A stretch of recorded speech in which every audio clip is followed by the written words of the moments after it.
माता जी, माता जी, बहुत दिनों से भूखा हूँ। भोजन देंगे तो भगवान आपका भला करेगा।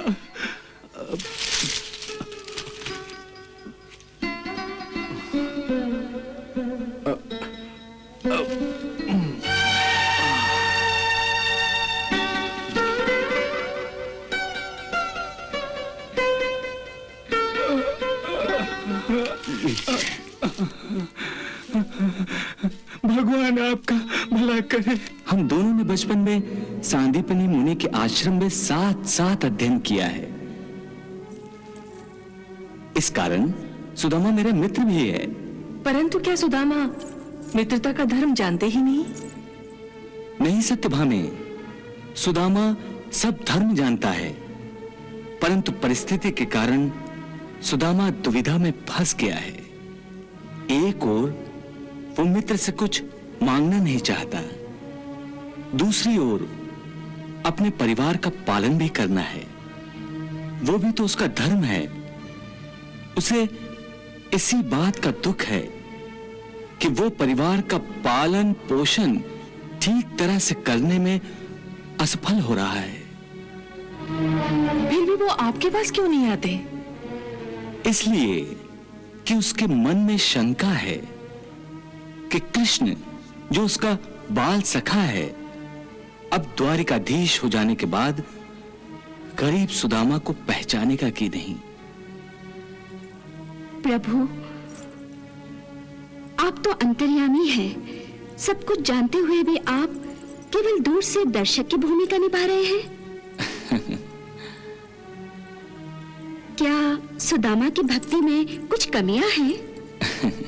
नहीं जामवंती, सुदामा पर संदेह करना इसका अर्थ है अपने आप पर संदेह करना। फिर आप सुदामा पर कृपा क्यों नहीं करते? तुम नहीं जानती, एक बार गुरु आश्रम में जब मैंने उससे कहा था कि सुदामा तुम मेरे सच्चे मित्र हो, तो सुदामा ने जानते हो क्या कहा था? क्या कहा था?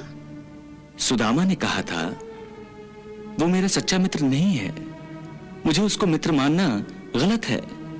ऐसा क्यों कहा था उन्होंने?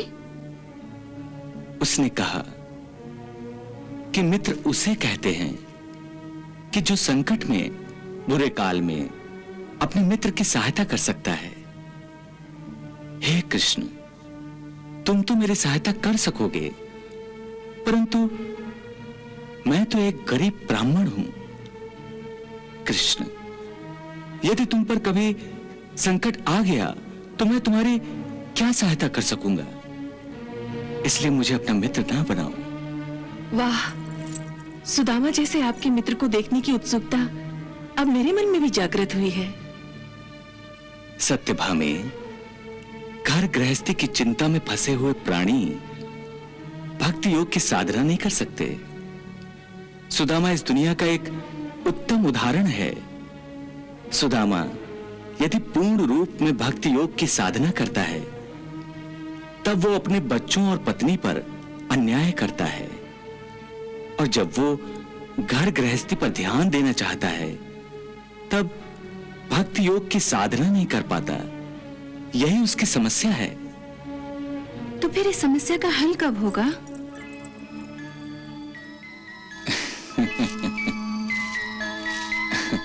जब सुदामा मुझसे मिलने आएगा। और वो मिलने कब आएगा? शीघ्र ही।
प्रणाम भाभी जी। देवर जी आप आइए।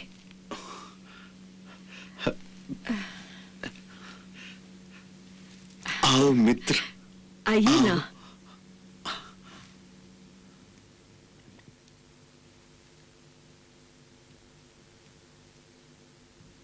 बैठिए।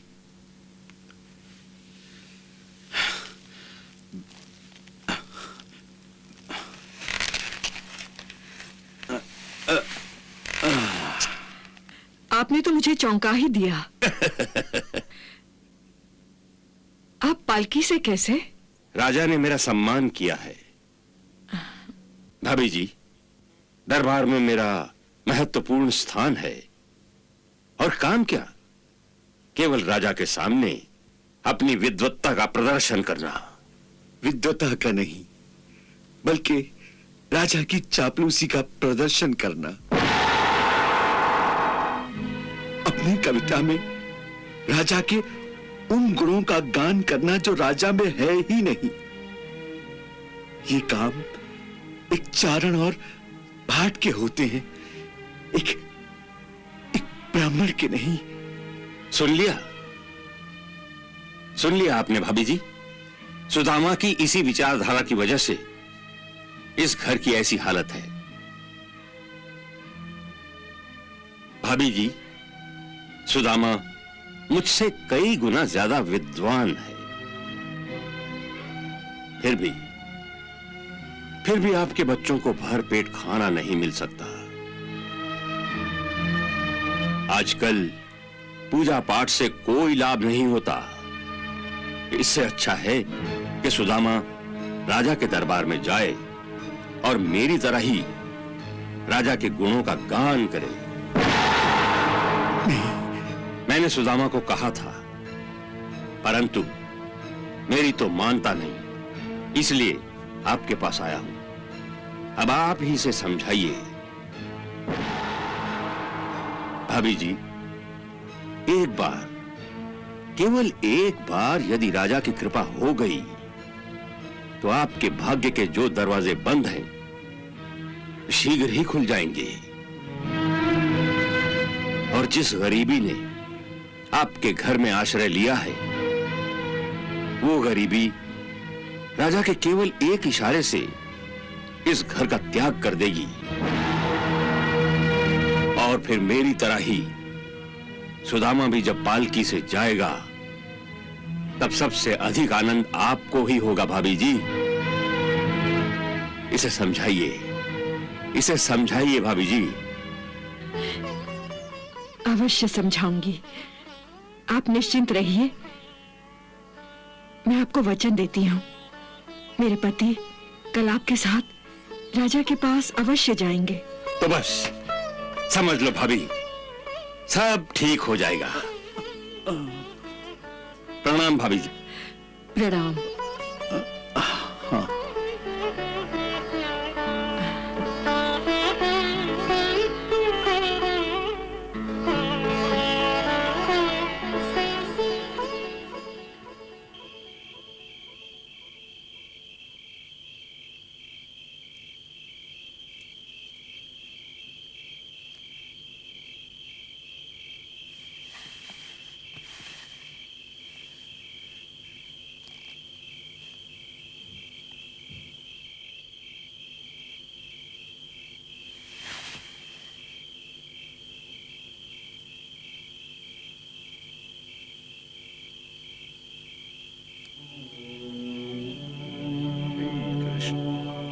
श्री कृष्ण, श्री कृष्ण, श्री कृष्ण, श्री कृष्ण, श्री कृष्ण, श्री कृष्ण, श्री कृष्ण। अब ये श्री कृष्ण का जाप 2 दिन के लिए बंद करो। वसुंधरे, क्या कोई मानव 2 दिन के लिए सांस लेना बंद कर सकता है? श्री कृष्ण तो मेरी आत्मा है। यदि किसी के देह से उसकी आत्मा को 2 दिन के लिए अलग किया गया तो उस देह का होगा क्या? आप शुभ शुभ बोलिए। शुभ ही तो बोल रहा हूं। श्री कृष्ण, श्री कृष्ण। जो जीवा श्री कृष्ण का नाम नहीं लेगी, उस जीवा का मानव के लिए उपयोग ही क्या है? चलिए, श्री कृष्ण का जाप भी कीजिए, परंतु उस जीवा के सदुपयोग से अगर आजीविका भी चल सकती हो, 2 वक्त की रोटी भी मिल सकती हो, तो कोई हर्ज है क्या? जीवा का सदुपयोग अर्थात हरि नाम के जप से अधिक सदुपयोग भी है कोई जीवा का? अवश्य है। अर्थात ये कि जैसा पंडित चक्रधर जी ने कहा है, वैसे ही एक कविता लिखी है जिसमें राजा की प्रशंसा हो, और वो कविता राजा को सुना कर आइए। यही है जिह्वा का सदुपयोग। नहीं वसुंधरा, तुम जो कह रही हो वो जिह्वा का दुरुपयोग है। देखो, ब्राह्मण का स्थान गुरु का स्थान होता है।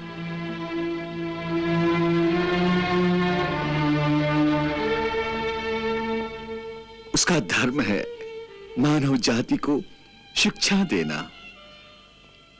उसका धर्म है राजा को उपदेश देना, उसे सन्मार्ग दिखाना। राजा के सामने धन के लालच से गिड़गिड़ाना ब्राह्मण धर्म के विरुद्ध है। आपने ब्राह्मण धर्म का विवेचन तो कर दिया, परंतु क्या आप एक पति और पिता के धर्म का भी विवेचन करेंगे?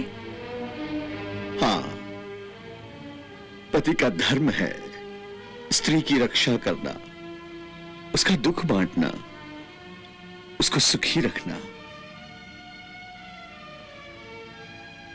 और पिता का धर्म है बच्चों का लालन पालन करना, उन्हें स्वस्थ रखना, शिक्षा दिलाना और उनको अच्छा मानव बनाना।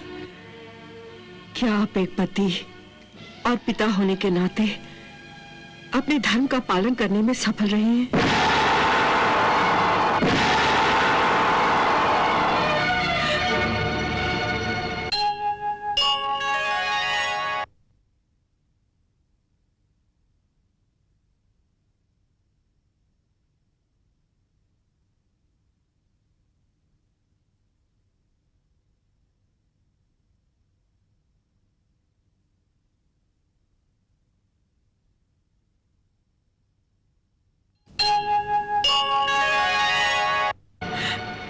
मुझे क्षमा कीजिए स्वामी, मैं आपका अपमान करना नहीं चाहती हूं, परंतु मैं अपने बच्चों के मुरझाए पुष्पों के समान चेहरे नहीं देख सकती हूं। श्री कृष्ण, श्री कृष्ण। स्वामी, ये दीप देखा आपने?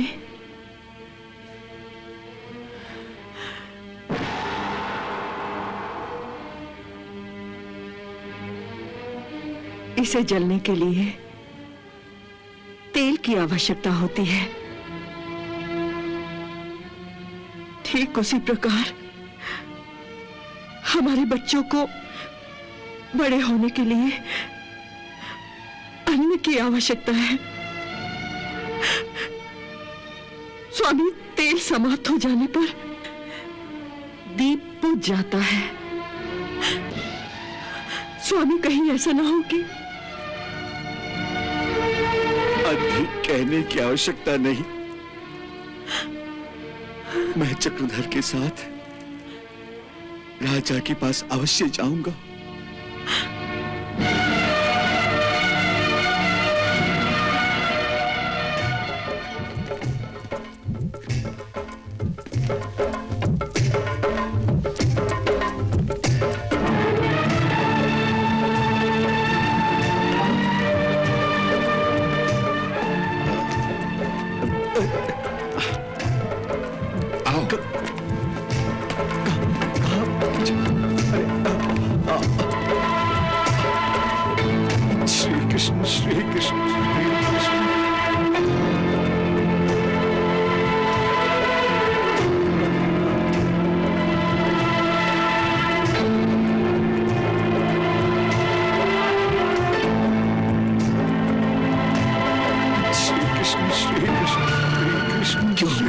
सुदामा, जल्दी जल्दी पांव उठाओ। यदि हमें देर हो गई और राजा नाराज हो गया तो हमारा काम नहीं होगा। देखो सुदामा, ये तुम्हारे लिए सुनहरा अवसर है। तुम अपनी काव्य कला से राजा को खुश कर देना, खुश, समझे? मुझे तो ऐसा लग रहा है कि तुम मेरी आत्मा की बलि चढ़ाने मुझे ले जा रहे हो। जब सोने की मोहरों की थैली भेंट में मिलेगी तब तुम ऐसी बातें नहीं करोगे। तब तो कहोगे ये सोने की मोहरें ही तुम्हारी आत्मा है। श्री कृष्ण, श्री कृष्ण। चक्रधर, अब मुझे विश्वास हो गया है कि तुमने अपनी आत्मा को राजा के पास गिरवी रखा है। बंद करो अपना प्रवचन। भलाई का जमाना ही नहीं रहा। जिसकी भलाई करने जाओ वही गालियां बकता है। अब चलो चलो, आओ, चलो आओ। अरे आओ ना, चलो आओ, चलो।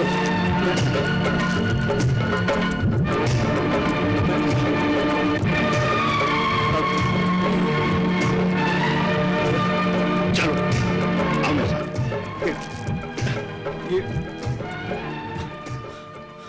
चलो चलो सुदामा, चलो।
चक्रधर, ये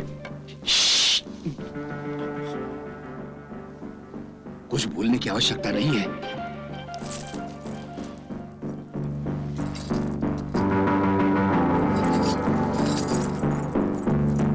जो कुछ हो रहा है वो हमारी भलाई के लिए ही हो रहा है।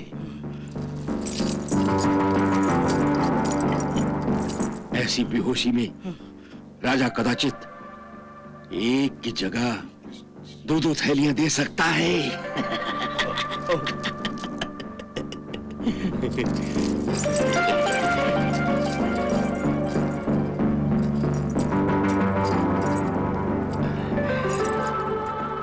प्रणाम राजेश्वर, प्रणाम।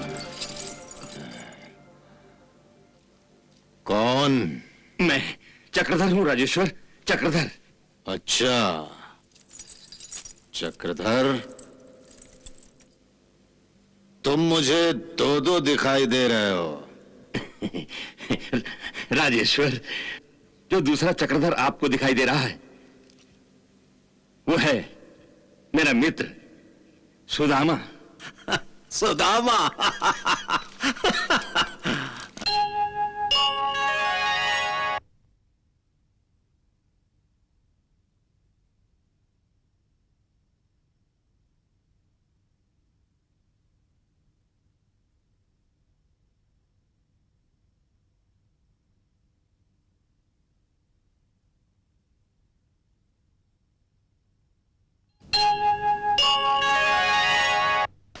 राजेश्वर, सुदामा बहुत विद्वान ब्राह्मण है राजेश्वर।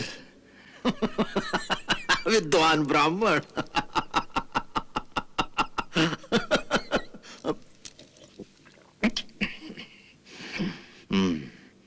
सुनकर मन प्रसन्न हुआ चक्रधर। क्या तुम्हारे मित्र ने भी हमारी प्रशंसा में कोई कविता लिखी है? नहीं। जी हाँ, लिखी है। बहुत अच्छी कविता लिखी है राजेश्वर, बहुत अच्छी। और तुमने चक्रधर? जी हाँ, मैंने भी लिखी है। सुनाओ चक्रधर, सुनाओ। आज कोई ऐसी कविता सुनाओ जिसमें सुरा, सुंदरी और हमारी तीनों की प्रशंसा का संगम हो। जी चलो चलो सुदामा।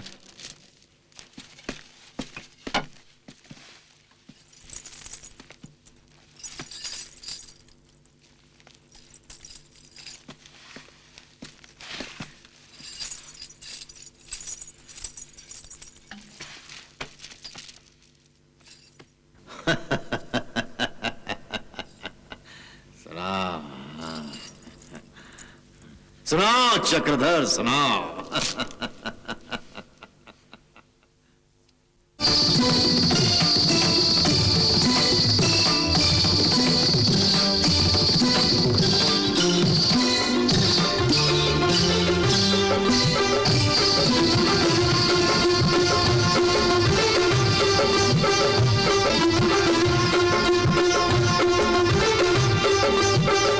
जय महाराज,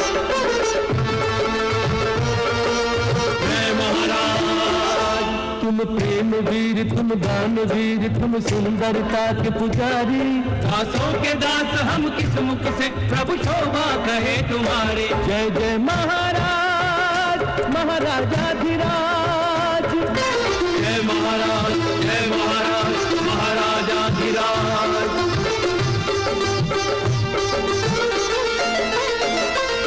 जादू है तुम्हारे हाथों में, कहूँ और तुम्हारी ख्याति है, कहूँ और तुम्हारी ख्याति है। मदिरा को हाथ लगा दो तो मदिरा अमृत बन जाती है, मदिरा अमृत बन जाती है। तुम इंद्रों से भी इंद्र बड़े, ये इंद्र सभा बतलाती है, ये इंद्र सभा बतलाती है। जिस नारी पे तुम हाथ रखो इंद्राणी वही कहाती है, इंद्राणी वही कहाती है। रति केल निपुण सौंदर्य पार की कामदेव अवतारी। दासों के दास हम किस मुख से प्रभु शोभा कहे तुम्हारी। जय जय महाराज, महाराजाधिराज। जय महाराज, जय महाराज, महाराजाधिराज।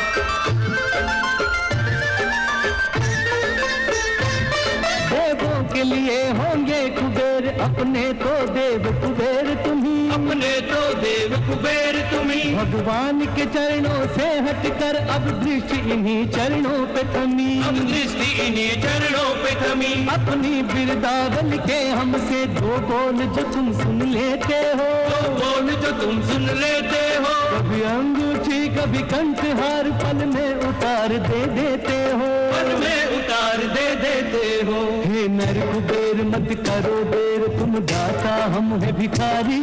दासों के दास हम किस मुख से प्रभु शोभा कहे तुम्हारी। जय जय महाराज, महाराजाधिराज। जय जय महाराज, महाराजाधिराज। वाह वाह वाह। वाह चक्रधर, वाह चक्रधर। तुम्हारी कविता से हम प्रभावित हुए हैं। तुम्हारे जैसे विद्वान ब्राह्मण हमारे राज्य के भूषण हैं, भूषण।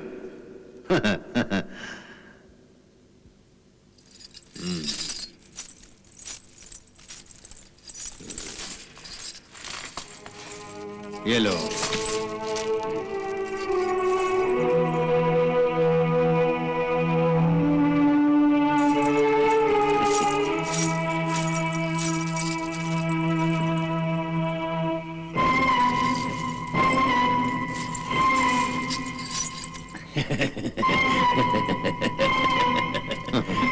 तुम्हारा ये मित्र क्या नाम बताया था तुमने? जी सुदामा, सुदामा। उससे कहो क्या लिखा है हमें सुनाए। जी सुदामा, ये सुदामा। उठना, गा, गा ना। अरे गाना, अरे गा, अरे गाना, गाना गा, गाना गा, गाना गा। हाँ? नहीं चक्रधर, मुझसे नाटक नहीं होगा। अरे मूर्ख हो गए हो क्या? राजा की आज्ञा नहीं मानी तो बंदी घर में डाल देंगे। हम दोनों को मार डालेगा। अरे जल्दी गाना। क्या हुआ तुम्हारे मित्र को?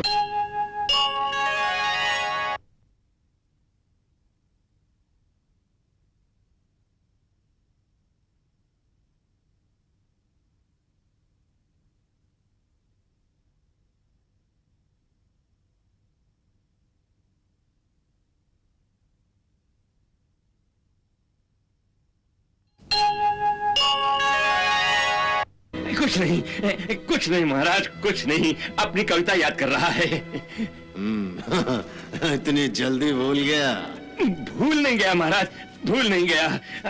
आप नहीं जानते महाराज, आप जैसे प्रतापी राजा के सामने खड़े होकर कुछ बोलने के लिए कितनी हिम्मत चाहिए, कितनी हिम्मत। बड़े बड़े वीरों के होश उड़ जाते हैं महाराज आपको देखकर। ये तो ठीक है। अच्छा, इस आपके सुंदर रूप के तेज को देखकर इसकी आंखें चौंधिया गई हैं महाराज। वो तो होगा ही चक्रधर। हमारा तेज कौन सहन कर सकता है? क्यों मैनावती? जी महाराज, धरती तो क्या स्वर्ग के देवता भी आपका तेज सहन नहीं कर सकते।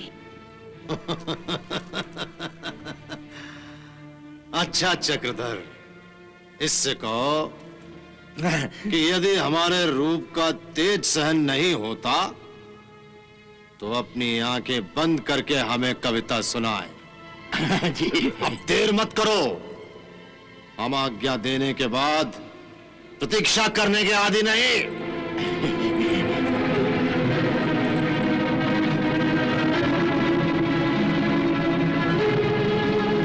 अरे सुनाओ सुदामा, सुनाओ। अरे मूर्ख, मरवाएगा हमें साथ में। सुना, सुना दे बाबा, सुना दे।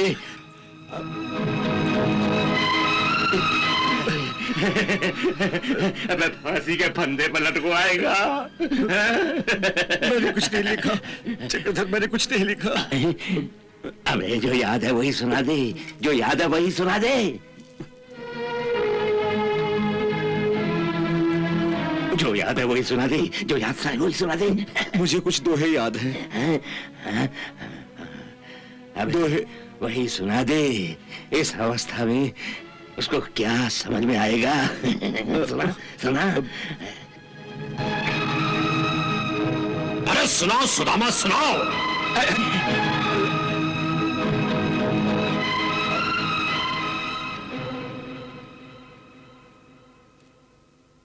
अरे सुनाओ सुदामा, सुनाओ। सुन राजा अब त्याग दे झूठा मान गुमान। सुन राजा अब त्याग दे झूठा मान गुमान। 2 दिन के सब ठाठ हैं, 2 दिन की ये शान। भजले हरि हरि, ओ भजले हरि हरि। सुन राजा भजले हरि हरि।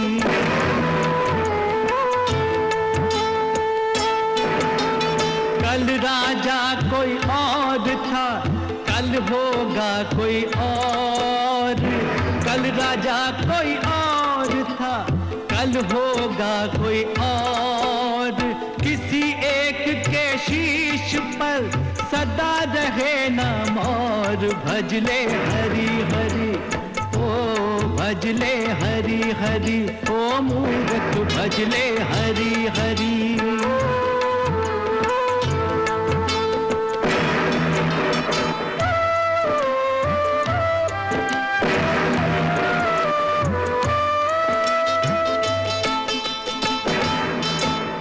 राजा राणा छत्रपति पति आथिन के असबार, राजा राणा छत्रपति आथिन के असबार, मरना सबको एक दिन अपनी अपनी बार। भजले हरि हरि भजले हरि हरि, सुन राजा भजले हरि हरि।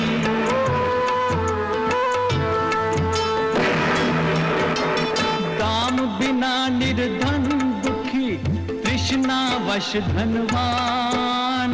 दाम बिना निर्धन दुखी, तृष्णा वश धनवान। कहूँ न सुख संसार में, सब जग देखा छान। भजले हरि हरि ओ भजले हरि हरि, सुन सुन रे भजले हरि हरि।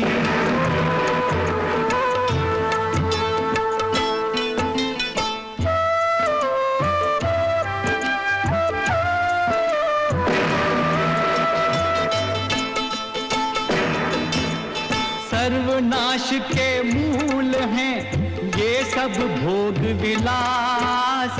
सर्वनाश के मूल हैं ये सब भोग विलास। खारे पानी से बुझे कब अमृत की प्यास। भजले हरि हरि ओ भजले हरि हरि, ओ पगले भजले हरि हरि।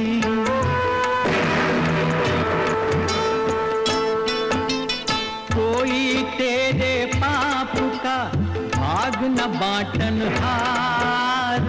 कोई तेरे पाप का भाग न बाटन हार। पछताएगा मौत जब आएगी तेरे द्वार। भजले हरि हरि भजले हरि हरि, ओ मूरख भजले हरि। पछताएगा मौत जब आएगी तेरे द्वार। भजले बकवास।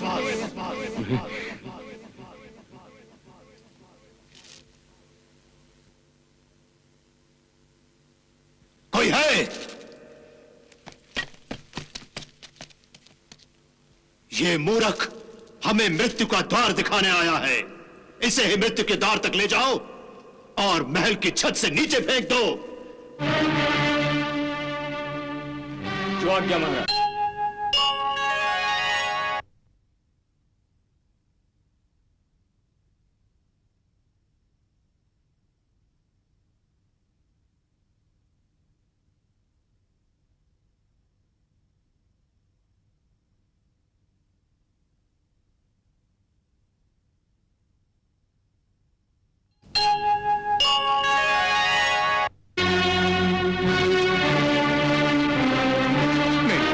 महाराज, इसे क्षमा कर दीजिए, इसे क्षमा कर दीजिए महाराज, इस बेचारे को क्षमा कर दीजिए। ये तो महामूर्ख है। दरअसल ये पागल हो गया है। गरीबी ने इसे पागल कर दिया है। ये अपने होश में नहीं है महाराज। तो एक पागल को हमारे सामने क्यों ले आए? महाराज, इसकी गरीबी पर मुझे तरस आ गया था। पिछले 3 दिन से इसके बच्चे और इसकी पत्नी ने भोजन नहीं किया महाराज। मैंने सोचा आप तो गरीब नवाज हैं, आपकी कृपा दृष्टि अगर इस पर पड़ गई तो ये निहाल हो जाएगा महाराज। लेकिन ये मैं क्या जानता था कि आज फिर इस पर पागलपन का दौरा पड़ जाएगा। ये मर गया महाराज, तो इसके साथ इसके बच्चे और इसकी पत्नी भी मर जाएगी। और इससे आपका अपयश होगा महाराज, आपका अपयश। क्या कहते हो? अपयश होगा? प्रजा हमें बुरा कहेगी? ये प्रजा की क्या मजाल जो आपको बुरा कहे महाराज। जानते हैं आप कि प्रजा आपके बारे में क्या कहती है? क्या कहती है? प्रजा तो कहती है कि आप भगवान जी से भी अधिक दयावान हैं। भगवान भी जिनको क्षमा नहीं करते, आप तो उनको भी क्षमा कर देते हैं महाराज। हम भगवान से भी अधिक दयावान हैं। हम भगवान से भी अधिक दयावान हैं।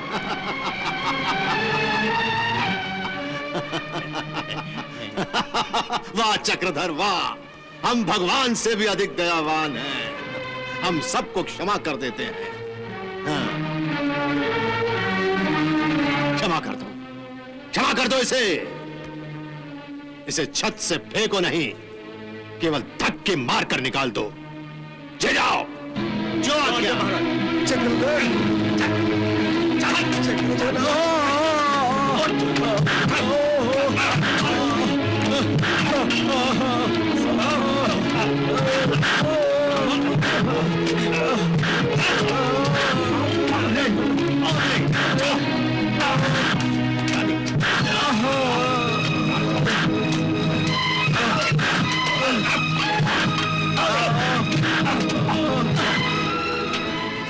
चक्रधर, हम बहुत प्रसन्न हैं।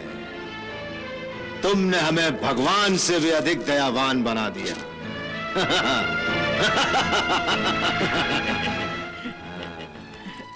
लो,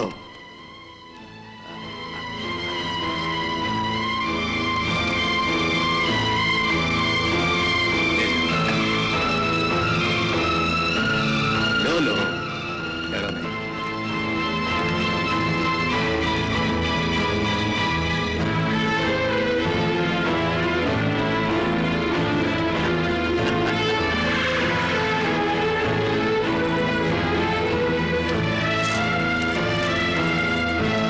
महाराज की जय हो, महाराज की जय हो।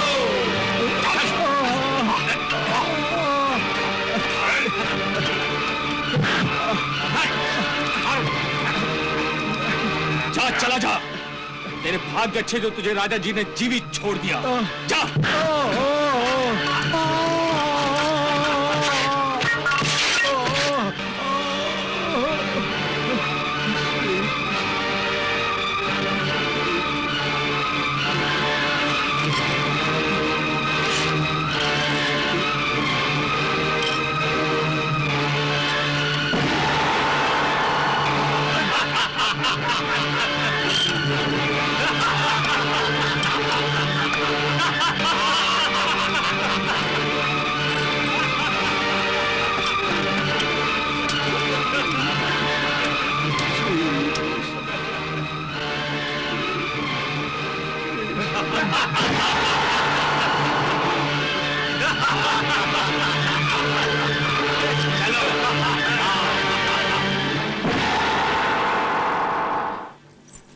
प्रभु, इनके दुख की भी कोई सीमा है कि नहीं? कहीं अंत भी होगा या नहीं? अंत होगा नहीं देवी, हो गया है। मैं समझी नहीं प्रभु। ये उसकी अंतिम परीक्षा थी। दुख की चरम सीमा पार करने के पश्चात ही प्राणी सुख की सीमा में पहला कदम रखता है। तो इसका अर्थ है सुदामा के दुख के दिन समाप्त हो गए, सुख के दिन आ गए। सुख के दिन आने ही गए, आने वाले हैं देवी। जैसे रात समाप्त होने पर प्रातः काल का प्रकाश धीरे धीरे बढ़ता है, उसी प्रकार जब प्राणी के पुण्य कर्मों का उदय होता है तो धीरे धीरे जीवन में सुख का प्रकाश आने लगता है। उसके लिए मनुष्य की मति और उसकी बुद्धि में भी बदलाव आना आवश्यक है। अब देखो, वही होने वाला है सुदामा के साथ।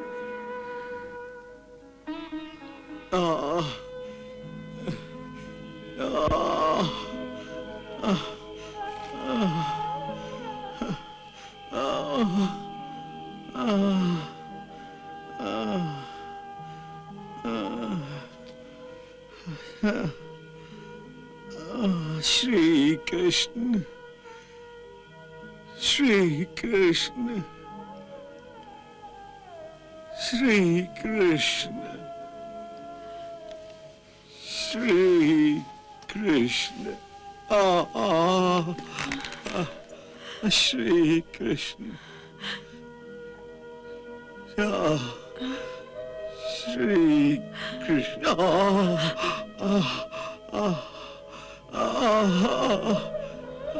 श्री कृष्ण, श्री कृष्ण, श्री कृष्ण। मुझे क्षमा कर दो। श्री कृष्ण। ये सब मेरा ही दोष है। ना मैं आपको वहां जाने पर विवश करती, नहीं आप इस प्रकार घायल होते।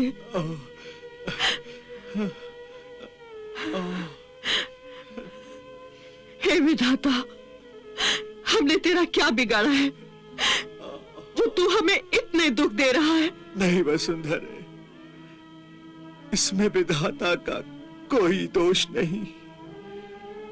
ये तो अपने पूर्व जन्म के कर्मों का फल है। इसलिए विधाता को क्यों पुकारती हो? तो फिर किसे पुकारूं? आपके मित्र श्री कृष्ण को? उनको भी पुकारने से क्या लाभ? देखो वसुंधरे, एक बात समझ लो कि संसार में हर प्राणी को अपने पूर्व जन्म के कर्मों का फल, चाहे दुख हो या सुख, स्वयं ही भोगना पड़ता है। इस जीवन का अंतिम ध्येय है मोक्ष, परंतु जब तक उसके कर्मों के फल का भोग अभी बाकी है, तब तक कोई भी जीव मोक्ष प्राप्त नहीं कर सकता। मोक्ष? मोक्ष की चिंता आपको होगी। मुझे मोक्ष वोक्ष कुछ नहीं चाहिए। मुझे तो इस वक्त मोक्ष की जगह अपने बच्चों और पति के लिए थोड़े से अन्न की अधिक आवश्यकता है। आप तो परम ज्ञानी हैं, परंतु आपको एक ऐसी स्त्री के हृदय की वेदना का ज्ञान नहीं हो सकता जिसके आंखों के सामने उसके बच्चे भूखे पेट सिसक कर सो गए हो, जिसका पति अपने बीवी बच्चों के लिए कुछ धन कमाने गया था, परंतु एक निर्दयी राजा के हाथों घाव लेकर आ गया है। ऐसी मां और ऐसी पत्नी के हृदय की पीड़ा का ज्ञान आपके किसी शास्त्र में नहीं लिखा होगा। यह समझने के लिए आपको वो शास्त्र छोड़कर जीवन शास्त्र पढ़ना होगा। जीवन शास्त्र पढ़िए नाथ, और जो मैं कहती हूं उस पर विश्वास कीजिए।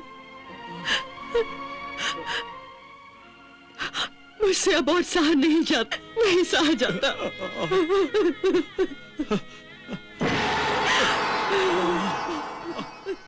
कृष्णा